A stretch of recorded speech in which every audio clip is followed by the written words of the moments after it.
Sudah begitu ramai di kalangan jemaah, laki-laki dan perempuan, yang mereka amal sebulan, 2 bulan, 3 bulan, lepas tu mereka telefon, Ustaz, Alhamdulillah kami lihat perubahannya. Allah tunjuk penjagaan Allah Subhanahu Wa Taala. Tidak ada nabi kecuali, ini hadis, ma min nabiyyin illa wa hadzara ummatahu 'anid dajjal. Saya tak mau baca sangat hadis jadi lagi panjang, saya terus buat terjemahan. Tidak ada rasul kecuali mereka akan memberi amaran kepada umat mereka tentang dajjal.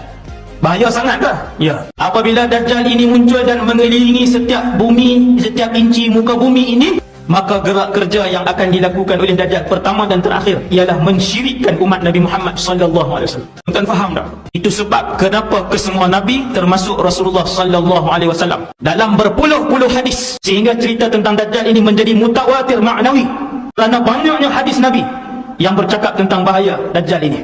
Maka Nabi pun bagi tahu beberapa senjata yang boleh diamalkan oleh umat akhir zaman, dan ia sangat berkesan kerana senjata ini diturunkan khas oleh Allah Subhanahu Wa Taala untuk membentengi umat akhir zaman daripada ribuan jenis fitnah dan juga bapa kepada segala fitnah, iaitu fitnah Ad-Dajjal, dan senjata itu ialah surah Al-Kahfi. 4 cara. Yang pertama, membaca surah Al-Kahfi ayat 1 hingga ayat 110 pada setiap hari Jumaat sekali.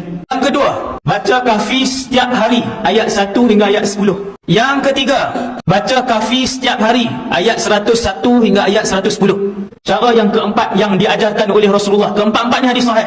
Cara yang keempat yang diajarkan oleh Rasulullah sallallahu alaihi wasallam ialah membaca doa selepas tahiyat akhir sebelum memberi salam. Fil alamin innaka Hamidum Majid.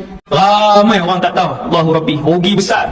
Rupanya Rasulullah sallallahu alaihi wasallam mengamalkan satu doa sabit dengan hadis yang sahih. Setiap kali Nabi salat selepas tahiyat akhir sebelum bagi salam, fil alamin innaka Hamidum Majid, Nabi akan berdoa. Doanya begini: Allahumma inni a'udzubika min azabi jahannam, 1, wa min azabil qabri, 2, wa min fitnatil mahya wal mamat, 3, wa min syarri fitnatil masihid dajjal, 4, Assalamualaikum warahmatullahi. Assalamualaikum warahmatullahi. Cara yang kelima yang saya sarankan kepada tuan-tuan, ibu-ibu, ayah-ayah semua, pakak-pakak buat setiap hari, pagi dan petang, baca surah Kahfi ayat 1 hingga 10 dan ayat 101 hingga ayat 110. 10 ayat terawal surah Kahfi, 10 ayat terakhir surah Kahfi, 20 ayat. Kita buat ni tuan-tuan sebab nak ikut sunnah Nabi. Niat pertama tu, ikut sunnah Nabi sallallahu alaihi wasallam. Niat yang kedua, waktu tuan-tuan ramai pagi dan petang tu, ya Allah, peliharalah aku dan ahli keluargaku dari fitnah yang begitu banyak di akhir zaman ini.